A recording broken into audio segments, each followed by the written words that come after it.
Hola, que el Señor les bendiga. Mi nombre es Ismael Padilla y estoy muy feliz de poder hablar hoy de el profeta hebreo, una disciplina teológica a la cual yo le he puesto como nombre nabilogía. Y digo yo en este caso porque obviamente no la he leído en ningún lugar y en segundo lugar es porque es mi tema, es el tema de mi doctorado. Entonces, eh, viene de la palabra hebrea naví, que significa profeta, ¿no? Y en este sentido, la navirología entonces es el estudio de poder conocer los orígenes, la esencia y el rol del profeta hebreo y su complicidad en la teología veterotestamentaria y en el canon neotestamentario. En este sentido, eh, tenemos que hacernos un par de preguntas. La primera es, ¿quién era el profeta mirado desde la perspectiva social en el antiguo Israel? Una segunda pregunta sería, ¿podemos acercarnos a la figura profética desde el área antropológica? Una tercera pregunta sería, ¿es posible evitar la disciplina teológica para acercarnos al profeta de una forma cultural? En este sentido, el intento de la clase de hoy es poder ir a los orígenes del profeta antes del profeta. Me explico. La Biblia nos muestra un rostro de quién fue y de lo que hacía el profeta. No obstante, como la Biblia es un libro teológico, el rostro que nos muestra del profeta, por lo mismo, va a ser un rostro teológico. Recuerden que en realidad quien escribió el Antiguo Testamento no fueron otros que profetas, aunque obviamente hay algunas acepciones, de tal vez se cree que algunos sacerdotes pusieron mano, pero los que escribieron el Antiguo Testamento, la mayoría de su porción fueron los profetas. Entonces, nosotros tenemos el rostro del profeta como ellos quisieron mostrarlo. Es decir, nosotros tenemos lo que ellos quisieron plantear. Es como que si tú te dieras a conocer a la gente y la gente te conociera por tus comentarios, por lo que tú dices de ti mismo, pero no se consulta a las personas que te rodean, o no se hace una investigación de tus orígenes, de la tierra donde naciste, o de dónde provienes. Entonces, en este sentido, hacerse una perspectiva de una persona o de una institución de acuerdo a los comentarios de esa misma persona e institución es sumamente subjetivo y muy poco creíble en algunos casos. Entonces, en este sentido, siempre se necesita la objetividad del otro y de un contexto que pudiese recrear la figura de la persona en cuestión. Entonces, en este sentido, no estamos diciendo que la figura del profeta en el Antiguo Testamento no sea creíble, porque es palabra de Dios y creemos en la palabra de Dios. El tema es que necesitamos, para poder entender el mensaje del profeta y el libro de Samuel como el corazón de es de esta porción de profetas anteriores, necesitamos ir a los orígenes. Por eso que dejamos de lado la teología para poder ir a la antropología. Y la disciplina que nos va a ayudar para la antropología no es otra que la arqueología. Entonces, en este sentido, la, el profeta es un, una figura y una institución en Israel que es digna de entender no solamente en su contexto teológico, sino en el contexto de todos los pueblos de la media luna fértil. Entonces, el profeta no siempre fue mirado en el antiguo Israel de la forma en que es mirado en el presente. Eso es porque la mayoría de lo que se conoce hoy del profeta del antiguo Israel ha sido sistematizado y organizado por la teología judía y cristiana, en lo que mencionaba, ¿no? Es decir, que la interpretación de la figura profética es construida con el conocimiento que se tiene hoy de su rol e importancia. El profeta fuera de Israel. El profeta no es una figura social que se origina en el antiguo Israel. El solo hecho de pensar que el rol profético es una exclusividad del pueblo hebreo es una intención reduccionista de la herencia de los pueblos de la media luna fértil dejaron Israel. Entonces, aquí nosotros vamos a hablar de roce social, vamos a hablar de que los pueblos por su comercio, ¿no? Por sus batallas, por sus alianzas políticas, casamientos que se daban, ¿no? Y tantas otras cosas, tuvieron roces sociales, es decir, socializaron con otros pueblos. Y esto trajo en sí alguna conexión o alguna interacción cultural, política y religiosa. En este sentido, nosotros debemos de ver al profeta de Israel como una persona no solamente exclusiva que le perteneció a Israel, sino que en todas partes, ¿no? En todas partes se pueden encontrar homólogos. Entonces, el proponer que Israel ha sido influenciada por culturas de otros pueblos puede sonar un poco peligroso, ¿no? Porque pensamos en este sentido de que la Biblia ya puede tener mano indirecta, influencia indirecta de otros pueblos. Entonces, en este sentido, yo quiero que puedan desempolvar sus clases de teología sistemática y recordar un concepto muy interesante, que es el concepto de la revelación general. No sé si se recuerda. La revelación general es la doctrina que enseña que en todo tiempo y en todas partes del mundo Dios se ha autorrevelado. Dios se ha autorrevelado, incluso sin que estas personas le hayan conocido o hayan discernido de que era el Dios verdadero.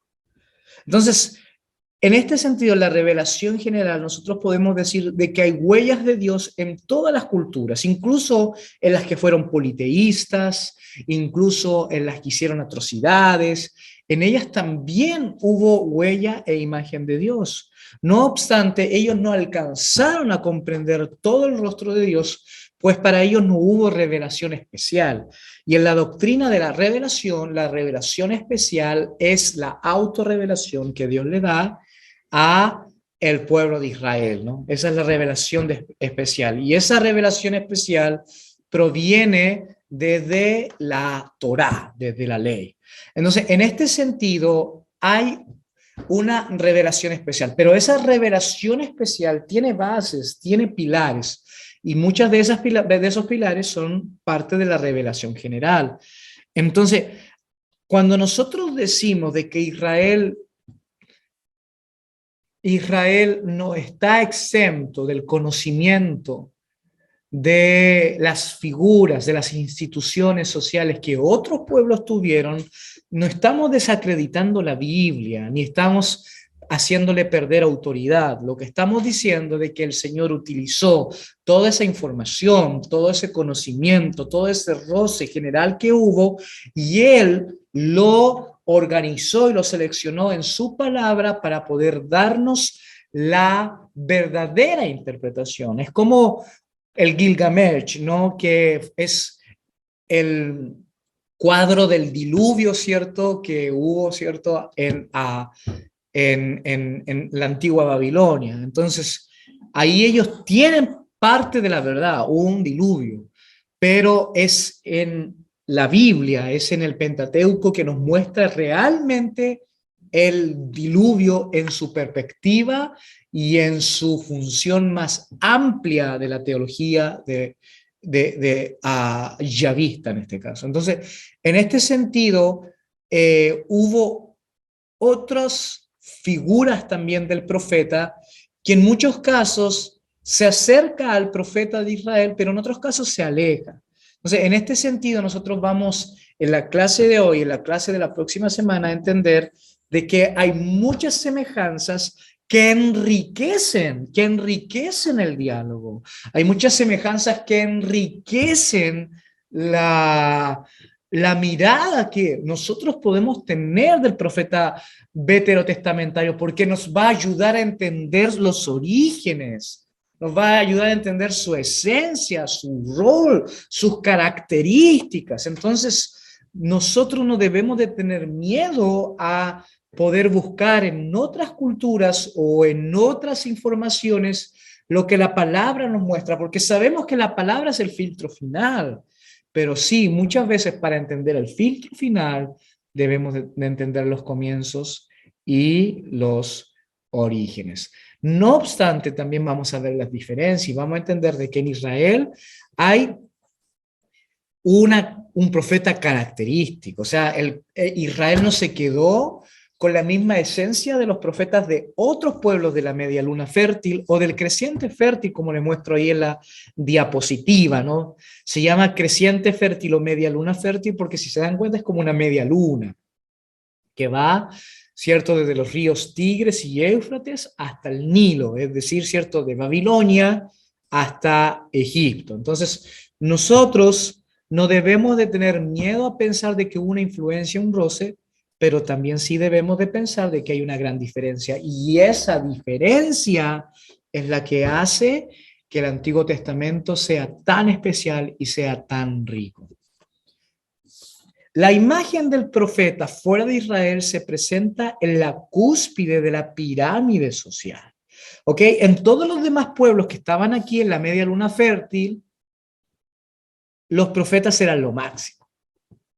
eran, eran personas bien vestidas, eran personas bien eh, bien posicionadas, eran personas con mucho poder, eran personas que eran admiradas y que tomaban grandes decisiones en los diferentes pueblos. Pues debemos de recordar que en la antigüedad la teocracia, que era el sistema de gobierno de los dioses, o de los dioses, estaba avalado y estaba fundamentado por los profetas. Es decir, ¿cómo íbamos a entender a los dioses? Los profetas nos lo decían, nos lo entregaban. Por lo tanto, había que respetarlos, cuidarlos y obedecerlos. Por eso que este comentario dice que la imagen del profeta fuera de Israel se presenta en la cúspide de la pirámide social. Es un personaje de gran honor y respeto. Especialmente en un mundo, ¿cierto?, donde el sistema político se legitima a través del sistema religioso. Entonces, piensa usted en Egipto. Y en Egipto el faraón es considerado Dios en la tierra, ¿cierto? Entonces, en este sentido, ¿quiénes son sus siervos más importantes y quién le ayuda al faraón a poder tener poder sobre la nación? No son otros que los profetas. Los profetas van de ciudad en ciudad enseñándole al pueblo de que el faraón es un Dios y que deben de obedecerlo y temerlo y que ellos son sus sirvientes. Por lo tanto, son personas muy poderosas, de mucho respeto y de mucho honor. Entonces, en este sentido, nosotros tenemos este cuadro, por ejemplo, del profeta cananeo, donde nosotros tenemos un rey. Y ese rey construye una realidad en el pueblo, es decir, ese rey a través de leyes, a través de dictos, a través de reglas, va a crear una sociedad. Y esa sociedad se va a conocer como la realidad de la gente. La gente cree lo que el rey le dice que deben de creer. La gente piensa lo que el rey les dice, lo que deben de pensar, y la gente hace lo que el rey les dice lo que deben de hacer. ¿Por qué la gente hace, dice y piensa lo que el rey les propone? Porque vivíamos en tiempos, 2000 antes de Cristo, en tiempos de temor, en tiempos de oscuridad, donde si no se hacía lo que el rey te pedía, Dios o los dioses te podían castigar. Caía un trueno, un volcán hacía erupción, había un maremoto, todo eso se le otorgaba a los dioses. Por lo tanto, el mundo antiguo era un mundo con mucho temor, con mucho miedo, con muchas crisis. Y esta realidad que el rey creaba muchas veces para su propia conveniencia, ¿no? Porque si a ti te dicen, yo soy el heredero del Dios tanto y yo soy la representación del Dios tanto, debes de obedecerme y más encima debes de pagar mi impuesto por vivir en mi tierra, porque yo soy el dueño de la tierra. Entonces, obviamente, esa realidad que el rey cree es una realidad que le conviene a él, es una realidad para él, es una realidad que está pensada para él. Y esta realidad es totalmente legitimizada por el profeta. La gente se pregunta, ¿realmente este es Dios en la tierra? ¿Realmente este rey es representación de los dioses? ¿Realmente tenemos que obedecerle y darle el 80% de nuestras cosechas? ¿Realmente tenemos que darle a nuestras hijas para que vayan a vivir allá y él las posea? ¿Realmente debemos hacer eso? ¿De verdad? Y otro le va a decir, ¿sabes qué? ¿A quién deberíamos preguntarle? Al profeta. Los profetas saben, ellos saben si realmente todo lo que el rey dice es verdad. Vamos a preguntarles. ¿Y qué va a hacer el profeta? Lo va a legitimizar, lo va a respaldar, le va a decir, ¿sabes qué? Todo lo que el rey te ha dicho y te ha pedido es así. ¿Por qué? Porque recibe el mensaje de los dioses. Entonces, el mensaje de los profetas era un mensaje de legitimización de la realidad que el rey anhelaba construir. Preguntas en este caso. ¿Se entiende? ¿Preguntas? ¿Comentarios?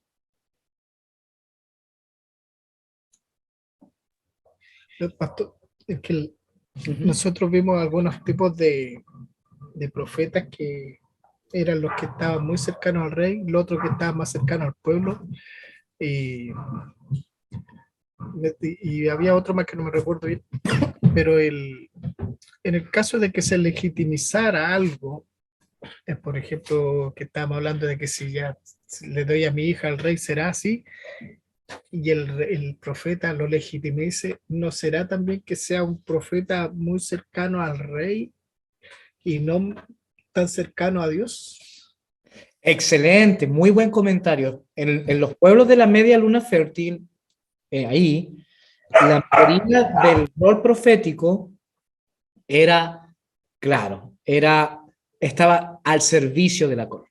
Muy bien, al servicio de la corona. Por eso que la religión creaba leyes totalmente injustas, donde los reyes eran absolutos, eran dueños de todo, y los profetas lo validaban. Y los profetas obviamente agarraban su pedazo, ¿no? Muy bien. ¿Alguien más? ¿Algún comentario? ¿Alguna pregunta?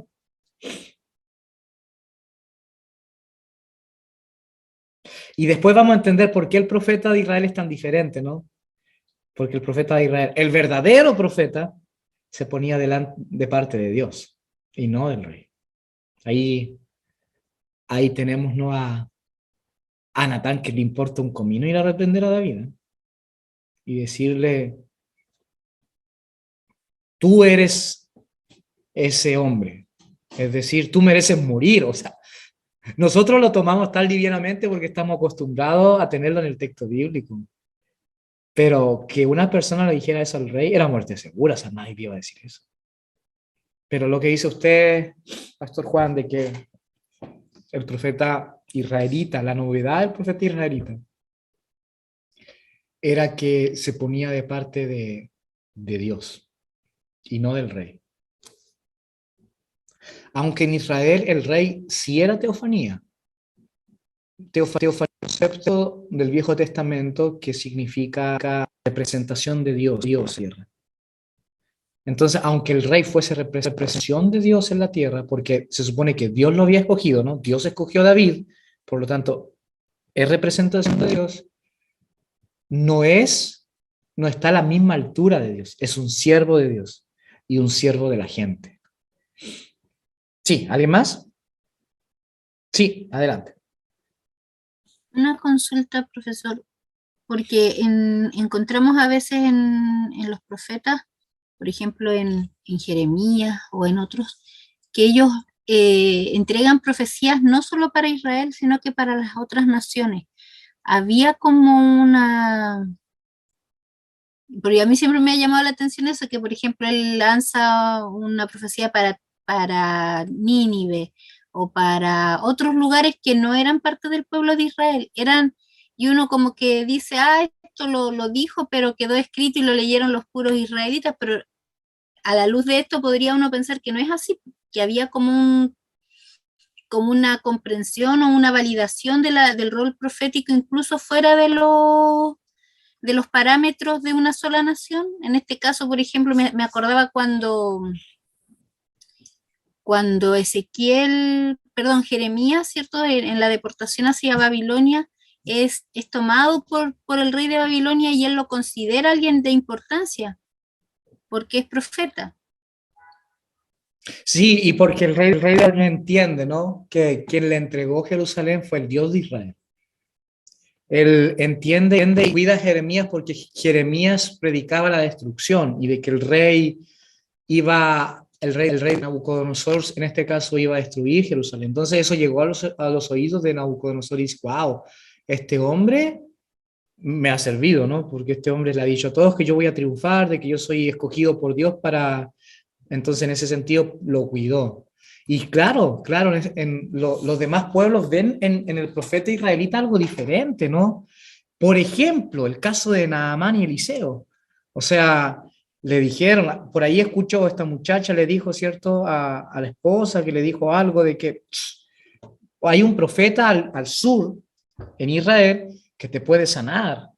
Entonces, en este sentido, él fue y entendió de que los profetas en Israel eran diferentes a los de ellos.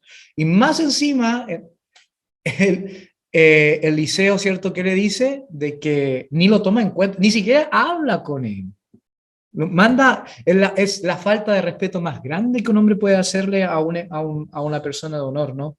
Ni siquiera habla con él, le manda a, a un siervo a que le diga. En este sentido es como, tú a mí, tú no me mandas, tú a mí, tú no tienes poder sobre mí, yo soy un siervo de Dios.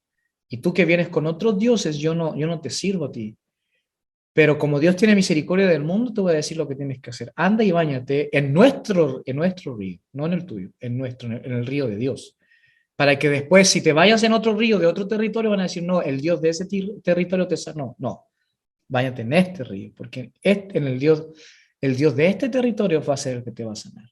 Y ahí se enoja, obviamente, ¿no? Porque en su contexto eso era una falta de respeto y todo eso. Se enoja, pero después igual lo hace. Entonces, en ese sentido, sí. Y lo otro de que el profetizar a otras naciones también era un recurso pedagógico del profeta para enseñarle a Israel. Recuerden que en los tiempos y esto deberían anotarlo en algún lugar porque les va a servir toda la vida, toda su vida ministerial les va a servir entender esto, de que Israel, él no era monoteísta. Israel no era monoteísta. Monoteísta significa creer que hay un solo Dios. Israel en realidad era enoteísta, que quiere decir que creía en un Dios, pero pensaba que había más. Tenemos salmos que dicen, ¿quién como tú entre los dioses? Tenemos ciertos cánticos en el Éxodo que se piensa de que hay otros dioses, pero ese es el concepto que tenían ellos, y esto lo trabaja muy bien Robert Cates, el concepto de dioses territoriales. Dioses territoriales, es decir, mi Dios gobierna solamente en Israel.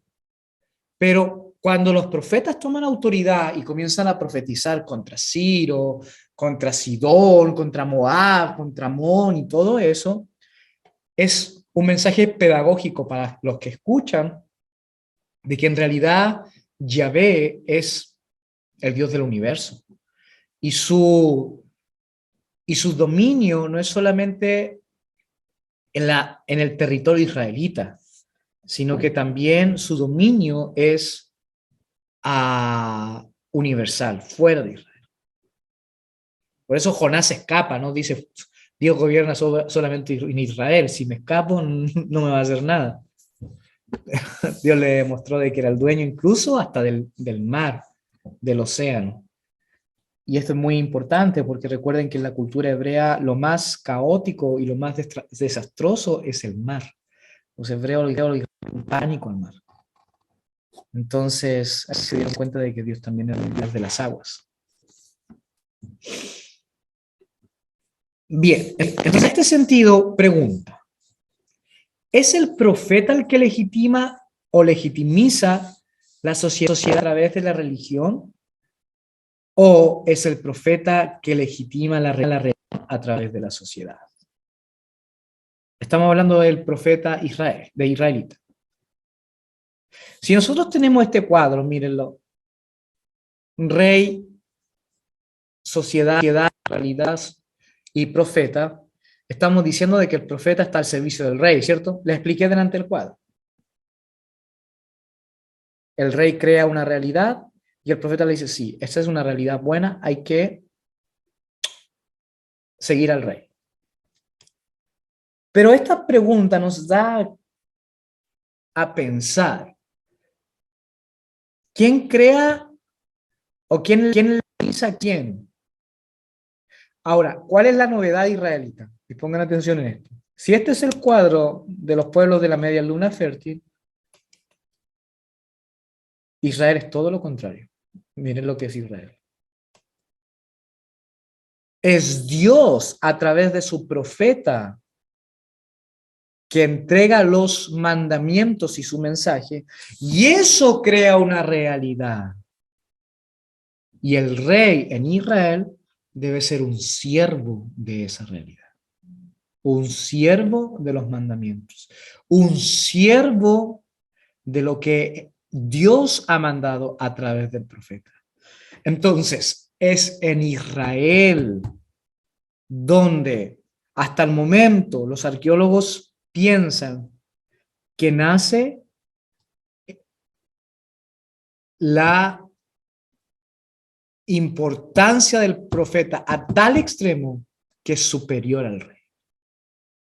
En Israel, la importancia del profeta es tan grande que es superior a Israel. ¿Por qué? Porque cuando tú pones ahí Dios y profeta, ¿qué es lo que estás poniendo en ese cuadro azul? Es la palabra, ¿no? Dios, a través del profeta, ¿qué crea? La palabra envía su mensaje. Y esa palabra crea realidad porque es la ley levítica, son los 10 mandamientos los que le enseñan al pueblo cómo vivir, y eso crea la realidad israelita, la sociedad. Y el rey lo único que tiene que hacer es proteger esa realidad, servir a esa realidad, servir al pueblo, servir al mensaje de Dios. Entonces, en este caso, el rey es siervo de la realidad creada por el profeta, que es simplemente un instrumento de Dios. Entonces, esta es la diferencia, esta es el concepto más esencial de la nabilogía veterotestamentaria, es decir, del rol profético del Antiguo Testamento. Donde en todos los demás pueblos, y lo vamos a ver la próxima semana, si el Señor no viene antes, por su iglesia, en todos los demás pueblos vamos a ver que es el rey el que legitimiza. El rey legitimiza y más encima crea. Los faraones crearon leyes tan propias. Ellos decían, ¿sabes qué? Los dioses son hermanos y entre ellos se casan. Por lo tanto, yo me voy a casar con mi hermana, con toda mi hermana. Y el rey se casaba con sus hermanas. Creaba realidad y el profeta dice, oh, sí, el rey tiene razón. Hay que escuchar al rey porque él es el representante de Dios en la tierra y por lo tanto se puede casar con su hermana porque en el cielo todos los dioses están casados entre ellos. ¿Se dan cuenta? El profeta sirve al mensaje del rey. Pero es en Israel donde al profeta le importa un comino el rey. Se va a parar Natán delante de David y a decir, tú eres el hombre. Va a venir Elías delante de Acab y le va a decir, ¿qué has hecho? Han matado a un hombre y su viña, una viña. O sea, para Dios es importante un campesino, un hombre que fue despojado de su lugar. Es importante para él. Denme un segundito.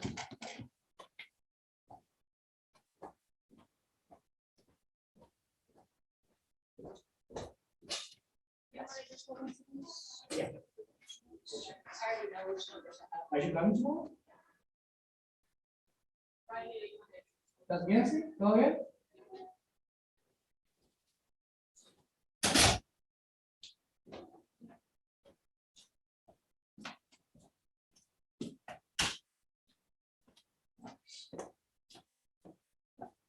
Gracias. Entonces, no, Elías se para y le dice, ¿sabes qué? Esa viña era importante para Dios. Así que rey, no. O sea, los profetas eran capaces, Jeremías se ponía delante del rey, Isaías, ¿para qué? La tradición dice que hasta Manasés lo cortó en dos, ¿no? Porque, no sé, no le importó profetizarle o decirle de que estaba mal lo que estaba haciendo. Entonces, en este sentido, al profeta no le importa nada. Y el profeta, ese mensaje que trae, crea la realidad y la sociedad en Israel. Y esa sociedad, el rey tiene que estar, el rey en Israel es un siervo. El rey en Israel es una persona humilde. Por eso que, para ejemplificar eso, el Señor escoge al primer rey que él escoge, que escoge bien, porque Saúl tal vez sí dijo algo, ¿no? Sí escogió, pero al que realmente escoge es a un pastor. Y recuerden ustedes de que los pastores eran muy mal mirados en la cultura israelita, hebrea, desde tiempos, ¿cierto?, de que vivieron en Egipto, donde los egipcios, ¿se recuerdan cuando José llevó a sus hermanos y no les digan que son pastores porque los egipcios odian a los pastores? Y los odiaban porque obviamente los Ixos, que eran los pueblos de los pastores, los sometieron unos siglos antes, los odiaban. Pero esa tradición fue dando en Israel y los pastores eran considerados como hasta los días de Jesús, ¿no? Por eso los ángeles se manifiestan a los pastores, los más bajos de la clase social israelita. Entonces, en ese sentido, escoge a un pastor para que jamás se le olvide de que él es un siervo a la realidad que es creada por el profeta y el mensaje de la palabra de Dios.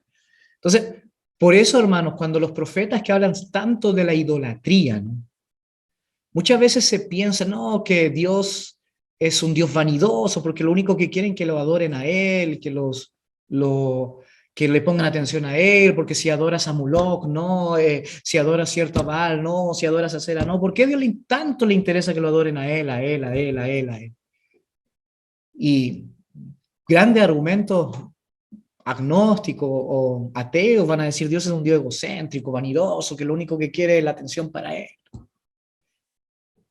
Pero es el profeta que deja claro que la idolatría no es tanto una cosa que es castigada porque Dios se siente solo o Dios es vanidoso y quiere que lo adoren a Él, sino porque la idolatría en Israel producía consecuencias tremendamente trágicas para el pueblo. O sea, adoraban a Moloch y tenían que dar de sacrificio a su hijo, quemarlo. Adoraban a Baal y Baal, la adoración a Baal creaba injusticias sociales. Adoraban a Sera y quedaba la escoba en temas sexuales, de adulterio y de enfermedades, enfermedades de transmisión sexual que no se habla, pero que sí existía. La arqueología nos ha probado de que había un tremendo porcentaje de gente que moría por eso, y todo eso pasaba, ¿no?, en los templos a Sera o a Artarte, que estaban, ¿cierto?, la prostitución religiosa allí. Entonces, al final lo que la idolatría creaba era un mundo cruel, una sociedad injusta, donde el que sufría era el pobre, la viuda y el huérfano. Entonces, cuando Dios dice y está tan en contra de la idolatría, no es tanto porque es egocéntrico y quiere toda la adoración para Él, sino porque sabe que la idolatría le hace mal al pueblo, lo destruye, crea desigualdad, crea algo nefasto. Por lo tanto, los mandamientos y las leyes que Él ha entregado crean una justicia, crean una equidad en una sociedad. Entonces, la adoración a un solo Dios tiene que ver con crear una sociedad de esperanza. Y en este sentido, el rey es solamente un siervo. Debe de cuidar eso, debe de protegerlo. Por eso que está al final de la pirámide en este sentido. Bien, la próxima semana, si el Señor no viene antes, vamos a ver los profetas que estaban en los demás pueblos vamos a ver los profetas en Egipto, a Neferruju en este caso. Vamos a ver a Ipuwer, que tiene una gran conexión con algunos profetas de Israel. Y vamos a ver en Mesopotamia al Ashu, al Barú y al Shailú. Y vamos a ver a Mari al Nahu. Y vamos a ver cómo este personaje influenció tanto al profeta de Israel. Y después vamos a ver en Frigia, que era otra cultura, al Ra Shamra, ¿cierto? Que es como la geografía, el lugar, ¿no? De donde el profeta encontró más influencia que en cualquier otro. Y vamos a ver al profeta iraní, donde nace la apocalíptica del profeta, y a Grecia, donde viene la palabra profetas. Pero eso ya la próxima semana, si el Señor no viene antes por nosotros. Solamente esto fue la introducción. Bien, ¿comentarios?